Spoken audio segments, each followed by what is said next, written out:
இயேசுவில் பிரியமான சகோதர சகோதரிகளே, இன்று ஆண்டின் பொதுக்கால 20ஆம் ஞாயிறில் நாம் அடியெடுத்து வைக்கின்றோம்.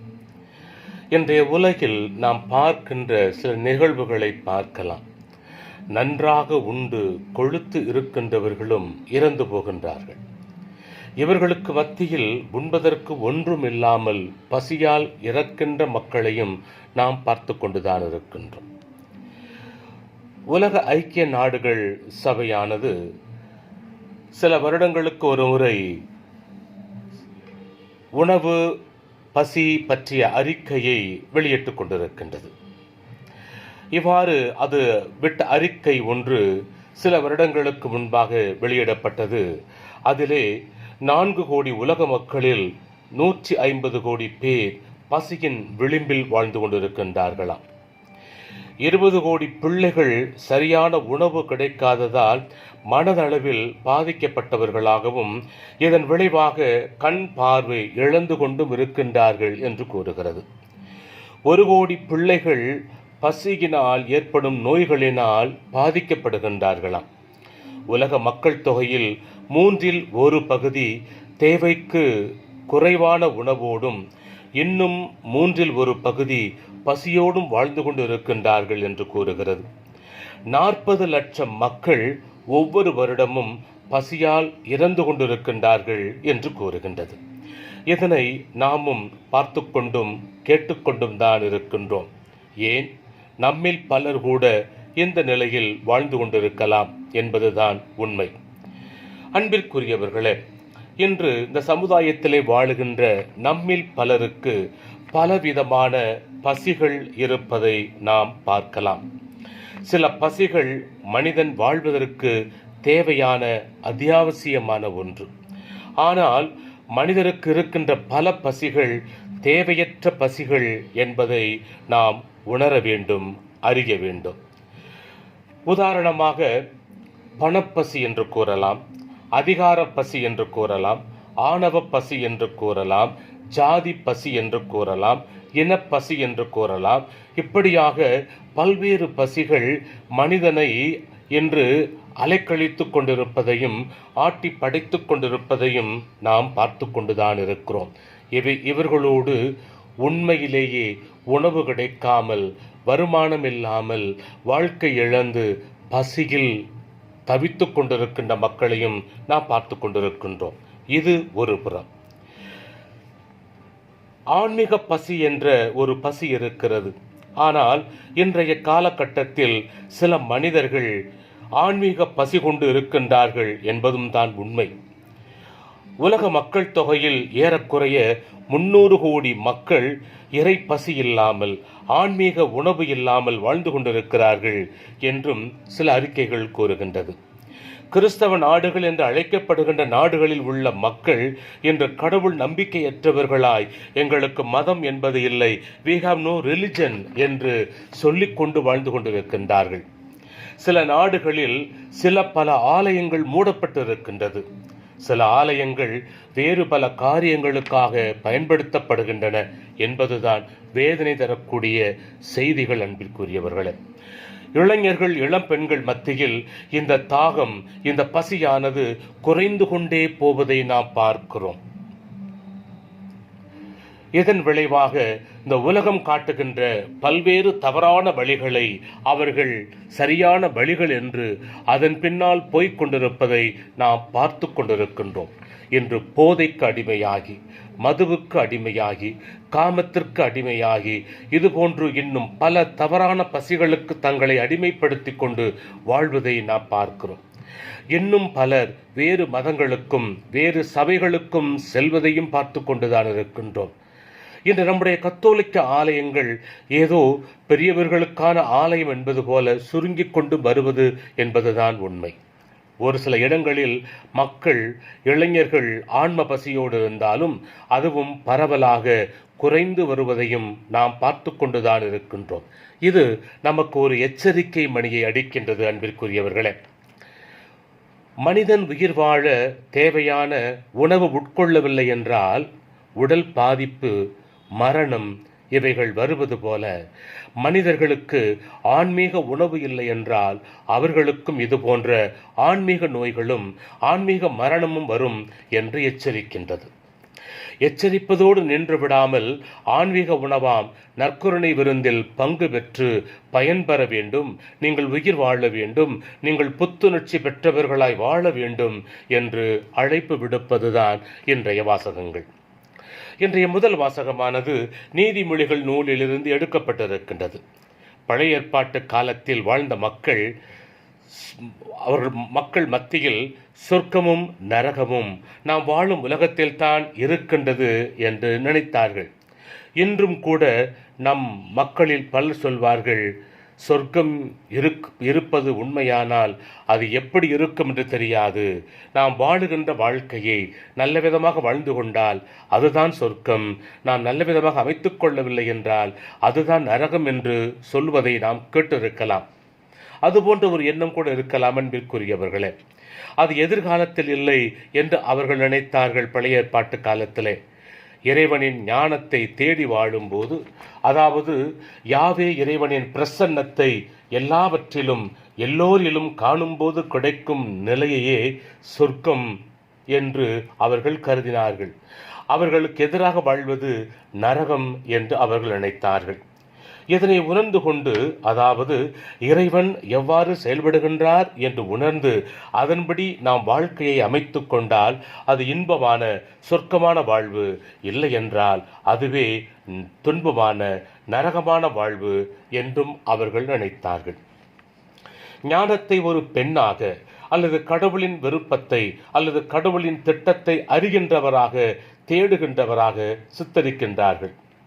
விலங்குகளை கொண்டு திராட்சை ரசத்தில் இன்சுவை சேர்த்து விருந்தினை செய்து தன் மக்களை அந்த விருந்திலே கலந்து கொள்ளவும், இந்த விருந்தில் பங்கெடுத்து தீய வழியினை விட்டு நல்லவர்களாக வாழ வேண்டும் என்று கூறுவதைத்தான் இன்றைய முதல் வாசகத்திலே நாம் பார்க்கிறோம். நீதிமொழிகள் நூலிலிருந்து எடுக்கப்பட்டிருக்கிறது. அது கூறுகின்ற வார்த்தைகளை சற்று கவனியுங்கள். அறியா பிள்ளைகளை அழைக்கின்றது, மதிகேடரை அழைக்கின்றது. அழைப்பது எதற்காக? அழைத்து கூறுகின்றது, நான் தரும் உணவை, நான் கலந்து வைத்துள்ள திராட்சை ரசத்தை பருகுங்கள் என்று கூறியதோடு நின்று விடாமல் அது மேலும் தொடர்கின்றது, பேதமையை விட்டு விலகுங்கள், அப்பொழுது வாழ்வீர்கள். உணர்வை அடையும் வழியில் செல்லுங்கள் என்று தன் மக்களை நேரிய வழியில் வழி நடத்துவதையும், அவ்வாறு பேதமையை விட்டு விலகுவதற்கும் உண்மையான உணர்வை அடையும் வழியில் செல்வதற்கும் தேவையான உணவையும் இன்சுவை பானத்தையும் நான் ஏற்பாடு செய்து வைத்திருக்கிறேன் என்று சொல்வதை நாம் பார்க்கலாம். இந்த இரண்டாம் வாசகத்திலே பவுலடியார் கூறுகின்றார், கிறிஸ்துவின் வழியை ஏற்றுக்கொண்ட எபேசு மக்கள், குறிப்பாக புறவினத்து மக்கள் கடவுளை மறந்து விடாமல் உங்களை அழைத்த கடவுளுக்கு நன்றி உள்ளவர்களாக இருங்கள், நீங்கள் பெற்றுக்கொண்ட அழைப்பிற்கேற்ற வாழ்க்கை வாழ முயலுங்கள் என்று கூறுகின்றார். காரணம் என்ன? கடந்த காலத்தில், அதாவது இயேசுவை ஏற்றுக்கொண்டதற்கு முன்பு அவர்கள் வாழ்ந்த வாழ்க்கை ஒரு தவறான வாழ்க்கை, ஒரு பாவ வாழ்க்கை. அந்த வாழ்க்கை வாழாமல் கிறிஸ்துவை ஏற்றுக்கொண்டதற்கு பின்பு அவர்கள் உண்மையான வாழ்க்கை வாழ வேண்டும், அதனை இறுதி வரையிலும் தொடர வேண்டும் என்று அவர் கூறுகின்றார். எனவே அவர் கூறுகின்றார், உங்கள் நடத்தையை பற்றி கவனமாயிருங்கள், நடத்தையை பற்றி கவனமாயிருங்கள், ஞானத்தோடு வாழுங்கள். மூன்றாவது கூறுகின்றார், அறிவிலிகளாயிராமல் ஆண்டவருடைய திருவுளம் எதுவென தெரிந்து வாழுங்கள் என்கிறார். அத்தோடு நின்று விடவில்லை, மேலும் அவர்கள் குடிவெறிக்கு ஆளாகி வாழ்ந்து கொண்டிருந்ததால் அவர்களை பார்த்து எச்சரிக்கின்றார், குடிவெறிக்கு ஆளாகாதீர்கள், அதற்கு அடிமையாகாதீர்கள் என்று கூறுகின்றவர். அத்தோடு அதற்கு நீங்கள் அடிமையானால் அது உங்களை தாறுமாறான வாழ்வுக்கு வழிகோலும் என்று எச்சரிக்கின்றார். எனவே அவர் தெளிவாக கூறுகின்றார், நீங்கள் தூய ஆவிக்குரிய காரியங்களில் ஈடுபட வேண்டும். ஆக மொத்தத்தில் பெற்றுக்கொண்ட அழைப்பிற்கேற்ப நீங்கள் வாழ்க்கை வாழுங்கள் என்று எச்சரிப்பதை நாம் பார்க்கலாம். இந்த நற்செய்தி வாசகத்தில் நாம் ஆண்டவர் கூறுகின்ற வார்த்தையை கேட்கின்றோம். இன்றைய வாசகம் மட்டுமல்ல, கடந்த 2-3 வாரங்களாக இயேசு உணவை பற்றி போதிப்பதை நாம் கேட்டுக்கொண்டும் சிந்தித்துக் கொண்டும் இருக்கின்றோம் அன்பிற்குரியவர்களே. கடந்த வார நற்செய்தியிலே விண்ணகத்திலிருந்து இறங்கி வந்த உணவு நானே என்று ஆண்டவர் இயேசு சொன்னதும் அங்கே இருந்த யூதர்கள் முணுமுணுக்கின்றதை பார்க்கின்றோம். இந்த உணவு உங்களுக்கு வாழ்வு தரும் உணவு என்கின்றார். அன்று பாலைவனத்தில் உங்கள் முன்னோர் பசி கொடுமையில் இருந்தபோது மன்னா என்ற உணவை கொடுத்து காடையை இறைச்சியாக கொடுத்து வாழ்வு தந்தாரே, அதுபோல உங்களுக்கு வாழ்வு தரும் உணவு நானே என்கிறார் இயேசு. இன்றைய சிந்தனை அதன் தொடர்ச்சியாக அமைகின்றது அன்பிற்குரியவர்களே. அந்த இயேசு அதன் தொடர்ச்சியாக கூறுகின்றார், இந்த உணவை உண்டால் அவன் என்றுமே வாழ்வான், அவனுக்கு சாவு இல்லை என்கிறார். அப்படி என்றால் அவருடைய உடலை அவர் தருகின்ற உணவை உண்ணுகின்ற நமக்கு இது ஒரு சாகா மருந்தாக அமைகின்றதை நாம் பார்க்கலாம். மற்ற உணவை உண்டால் அவர்கள் சாவார்கள், இந்த உணவை உண்டாலும் சாவார்கள். ஆனால் மற்ற உணவினை உண்டு மரிப்பதற்கும் இந்த உணவினை உண்டு மரிப்பதற்கும் ஏராளமான வித்தியாசங்கள் இருப்பதை நாம் உணர வேண்டும் அன்பிற்குரியவர்களே. அப்படி என்ன இந்த உணவு வித்தியாசமான உணவு? இந்த உணவு நம்மை மீட்க வந்த உணவு, இந்த உணவு நம்மை வழிநடத்த வந்த உணவு, இந்த உணவு நம்மை தேற்ற வந்த உணவு, இந்த உணவு நம்மை திருத்த வந்த உணவு, இந்த உணவு நம்மை பாதுகாக்க வந்த உணவு, இந்த உணவு நாம் தவறிப்போன போது நம்மை சரியான வழியில் கொண்டு வர உதவிய உணவு, கொண்டு வருகின்ற உணவு. எனவேதான் இயேசு கூறுகின்றார், இந்த உணவை உலகு வாழ்வதற்காகவே கொடுக்கிறேன் என்கிறார். இந்த உலகு சாவதற்காக அல்ல, இந்த உலகு வாழ்வதற்காக கொடுக்கிறேன் என்று கூறுவதை நாம் பார்க்கலாம். அன்பிற்குரியவர்களே, மற்ற 3 நற்செய்திகளிலே ஒத்தமைவு நற்செய்தி என்று கூறுகின்றோமே, அந்த நற்செய்திகளில் இயேசு நற்கருணையை ஏற்படுத்தி இது என் உடல், இது என் இரத்தம், இதனை வாங்கி உண்ணுங்கள், இதனை வாங்கி பருகுங்கள் என்று கூறுவதை பார்க்கலாம். ஆனால் யோவான் நற்செய்தியாளர் அதனை பற்றி எழுதவில்லை. ஒருவேளை அவருடைய சீடர்கள், அவரை பின்பற்றியவர்கள் இதனை பற்றி கேட்டிருக்கலாம். மற்ற நற்செய்தியாளர்கள் ஆண்டவருடைய ராப்போஜனத்தை, இறுதி உணவை பற்றி எழுதுகின்றார்களே, நீங்கள் எழுதவில்லை என்று கேட்டிருக்கலாம். அதற்காக இயேசுவின் இந்த போதனை பகுதியை அவர் எடுத்து கூறி, நானே அந்த உணவு என்று சொல்வது போல இருப்பதை நாம் பார்க்கலாம். அவர் கூறுகின்ற செய்தி என்ன? வானினின்று இறங்கி வந்த உணவு நானே என்று சொல்வதன் மூலம் எனது தொடக்கம் இந்த உலகு அல்ல, நான் விண்ணைச் சேர்ந்தவன் என்ற செய்தியை அவர் கொடுக்கின்றார். இந்த உணவை உண்டால் மட்டுமே நமக்கு மீட்பு உண்டு என்று கூறுகின்றார். மானிட மகனுடைய உடலை உண்டு இரத்தத்தை குடித்தால் ஒழிய நீங்கள் வாழ்வு அடைய மாட்டீர்கள் என்று சொல்வதன் மூலமாக அதில் பங்கெடுத்தால் மாத்திரமே நமக்கு வாழ்வு உண்டு என்பதை அவர் கூறுவதை நாம் பார்க்கலாம்.